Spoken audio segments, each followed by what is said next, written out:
Olá a todos, espero que estejam bem. Aqui estou eu mais uma vez para partilhar convosco mais uma leitura e mais alguns sussurros.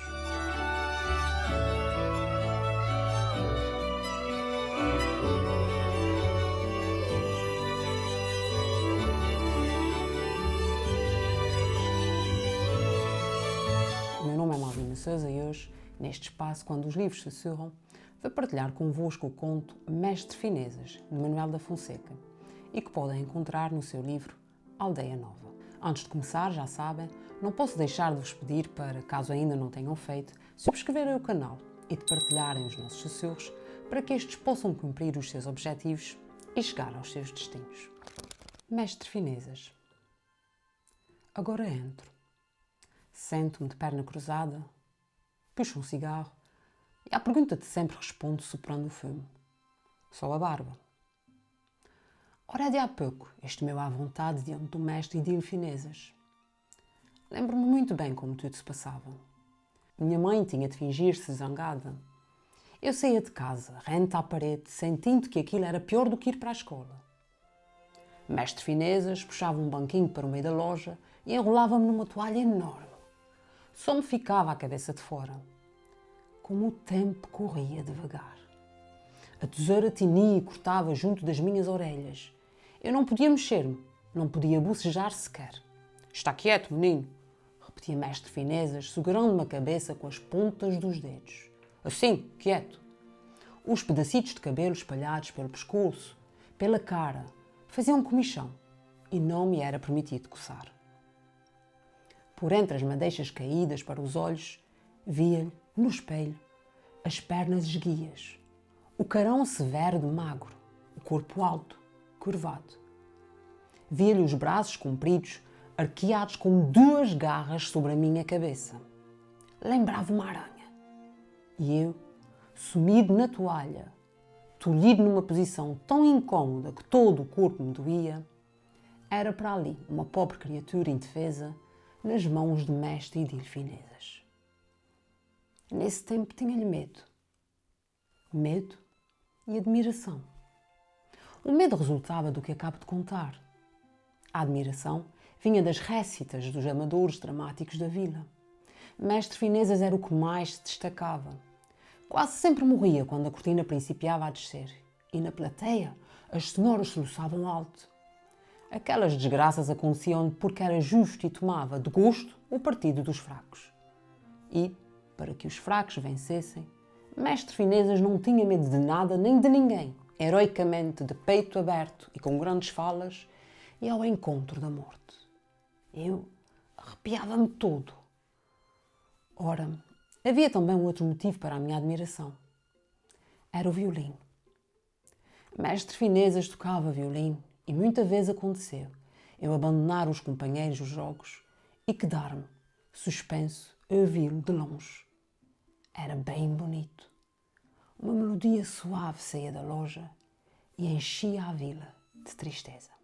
Hoje, o nosso texto tem um título muito sugestivo, apontando para alguém que domina uma arte ou uma ciência, daí o nome mestre, que, seguido de Finezas, nos revela que a mestria dele aponta para artes, assim como para algo delicado, e não se verifica apenas numa coisa, já que a palavra está no plural, finezas. Sendo este o título do conto, ficamos já com a ideia de que este Mestre Finezas será a personagem principal. Esta ideia vai confirmar-se depois com o início do texto e também ao longo deste, quando percebemos que é um narrador participante que conta a história na primeira pessoa, como podemos notar no uso de formas verbais e pronomes, como sento-me, puxo, respondo, mas que se trata de uma personagem secundária. Para além de termos aqui a referência a duas categorias da narrativa, o narrador, que vamos descobrir chamar-se Carlos ou Carlinhos, e é também uma personagem secundária, temos também as personagens, o Mestre Finezas e o próprio Carlinhos. Ficamos aqui também a conhecer o local onde se encontram, ou seja, o espaço, outra categoria da narrativa.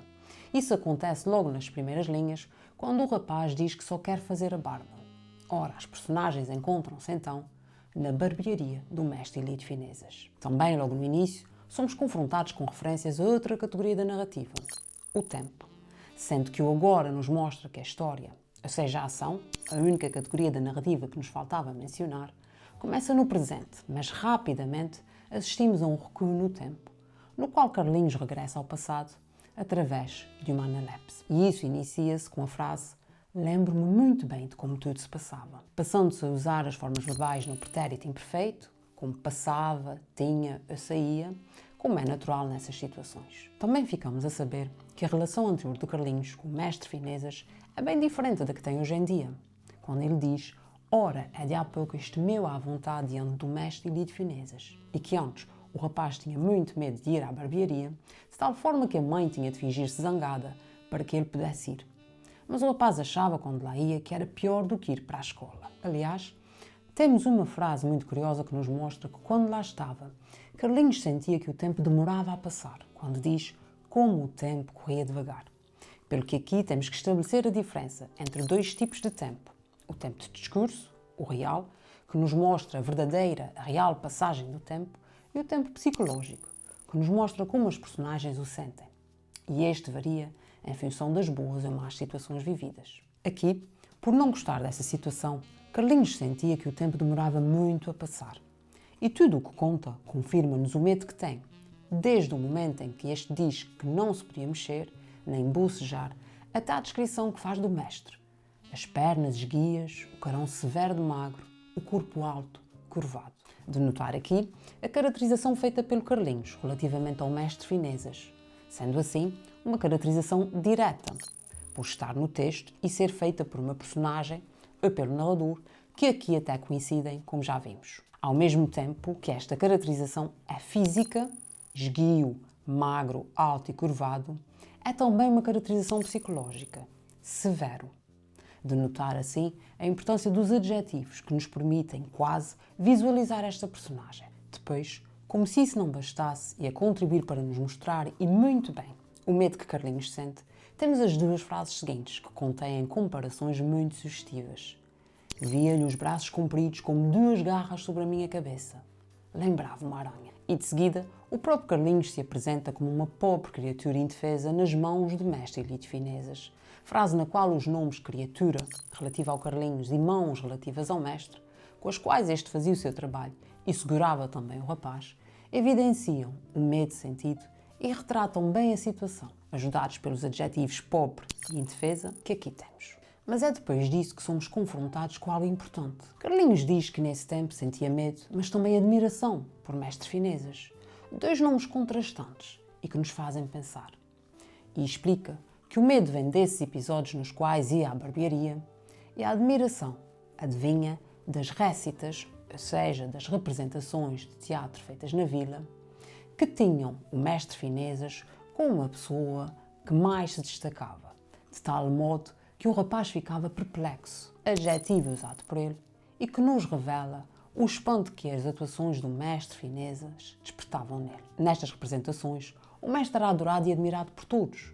Era justo e lutava pelos fracos, corajoso, não tendo medo de nada nem de ninguém, e menos ainda de morrer, se isso significasse defender os seus ideais e valores, o que acontecia sempre, deixando as senhoras na plateia a soluçarem alto. De tal forma era verídica e forte a sua representação. Isso não deixava Carlinhos indiferente.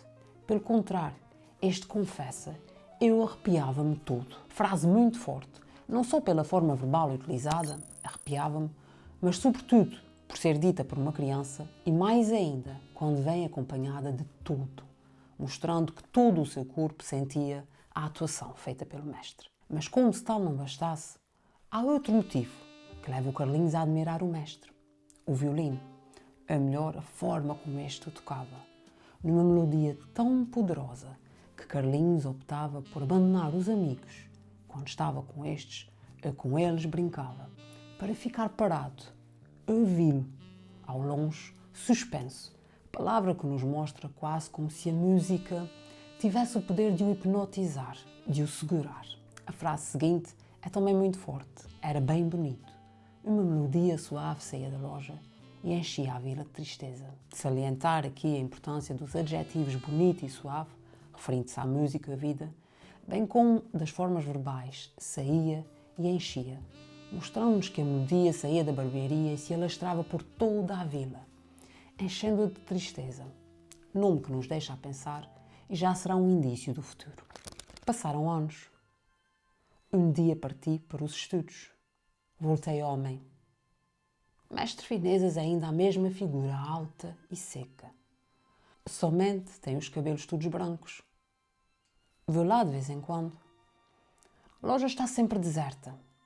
As mãos muito trêmulas de Mestre Finezas mal seguram agora a navalha. Mestre Finezas passa necessidades. Vive abandonado da família, com a mulher entrevada, num casebre próximo do castelo. Eu sou um dos raros fregueses e sou o único confidente. Idílio Finezas sonhou ser um grande artista, ir para a capital e, quem sabe, se pelo mundo fora. Eu falhei um curso e arrasto por aqui uma vida de marasmo e ociosidade. Daí eu ser o confidente de Mestre Finezas. Ele ajuda às minhas recordações, contando-me dos dias a que chama da sua glória. Eu fui o maior artista dessas redondezas, murmura. No espelho, vejo-lhe o busto mirrado, os cabelos escorridos e brancos. Ouço-lhe a voz desencantada. A navalha magoa-te. Uma onda de ternura por aquele velho amolece-me. Dá-me vontade de lhe dizer que não, que a navalha não me magoa, que nem sequer a sinto. O que magoa é ver a presença da morte alastrando pelas paredes escuras da loja, escorrendo dos papéis caídos do teto, envolvendo cada vez mais, dobrando-lhe o corpo para o chão. Mas Mestre Finezas parece nada disto sentir. Tu queres ouvir uma música que eu tocava muito, Carlinhos? Quero, respondi, forçando um sorriso de agrado. Nem me ouviu. Estava no meio da loja, entre mim e a porta, e prendi o violino no queixo. O arco roçou pelas cordas e num murmúrio lento começou, no silêncio que vinha das ruas da vila e enchia a casa.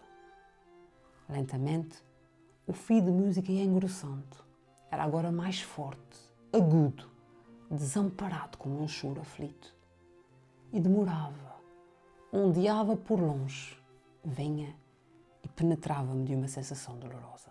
Aqui, voltamos ao presente. O tempo vai diferindo ao longo do conto, tal como vão também os sentimentos de Carlinhos. É novamente feita a caracterização direta do Mestre Finezas, pelo Carlinhos, com adjetivos relevantes, referindo que este ainda se mantém alto e seco, mas agora a passagem do tempo se faz sentir nele de forma mais forte, pois tem os cabelos todos brancos. Ficamos a saber que o mestre passa necessidades, que vive abandonado com a mulher doente e que Carlinhos é um dos raros fregueses e também seu confidente. Ambos têm algo em comum. Ambos falharam os seus sonhos, pois o mestre sonhou ser um grande artista e aqui a enumeração utilizada mostra-nos como esse falhanço foi grande. Sonhou ser um grande artista, ir para a capital e quem sabe pelo mundo fora. E Carlinhos falhou num curso e vive de forma diferente daquela que desejava. É o mestre que ajuda Carlinhos a recuperar as suas recordações quando fala daqueles que ele diz serem os seus dias de glória. Durante a conversa,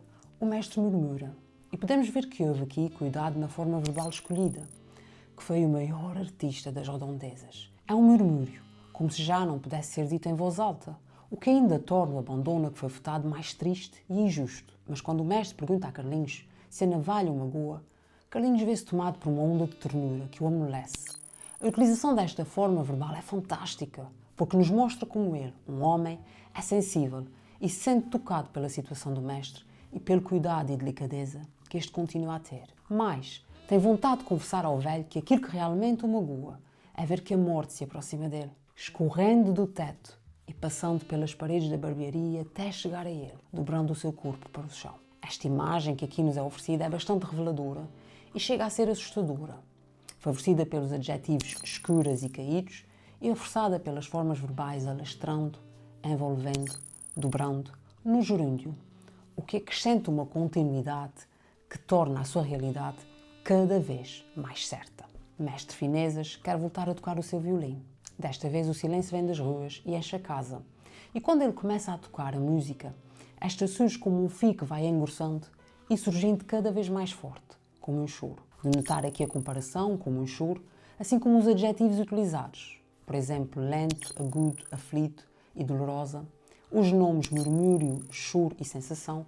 E as formas verbais, enchia, engrossando, demorava e penetrava. Aqui a música que o mestre toca reflete as vivências passadas de um tempo de glória, feliz, que difere do presente, que é de uma tristeza e decadência física e artística que causa revolta, raiva, dor e frustração. E tudo isso o mestre Finésas coloca na sua música. Este texto é um texto muito poderoso, porque mostra-nos como o passar do tempo nos transforma e como aquilo que fazemos, ou não, nos pode tornar pessoas diferentes. Falemos um pouco do autor desta obra, Manuel da Fonseca. Nasceu em 1911, em Santiago do Cacém, e iniciou a sua carreira literária em Lisboa. Foi poeta, romancista, contista, era um grande contador de histórias e foi também cronista, deixando em toda a sua obra marcas do Alentejo e das dificuldades que este povo vivia. São muitos os seus livros conhecidos. Alguns exemplos: Rosa dos Ventos, Aldeia Nova, O Fogo e as Cinzas. Sendo detentor de uma escrita bastante interventiva, deixou-nos em 1993. Espero que tenham gostado mais este momento. Antes de me despedir, peço-vos novamente para subscreverem o canal e partilharem esses sussurros. Se ainda não sabem, agora também podem encontrar os sussurros na plataforma Spotify. Despeço-me, prometendo voltar na próxima quarta-feira para mais um momento de partilha e um encontro com quem está desse lado para os próximos sussurros. Até lá, não se esqueçam, é importante estarmos todos atentos, porque os livros sussurram.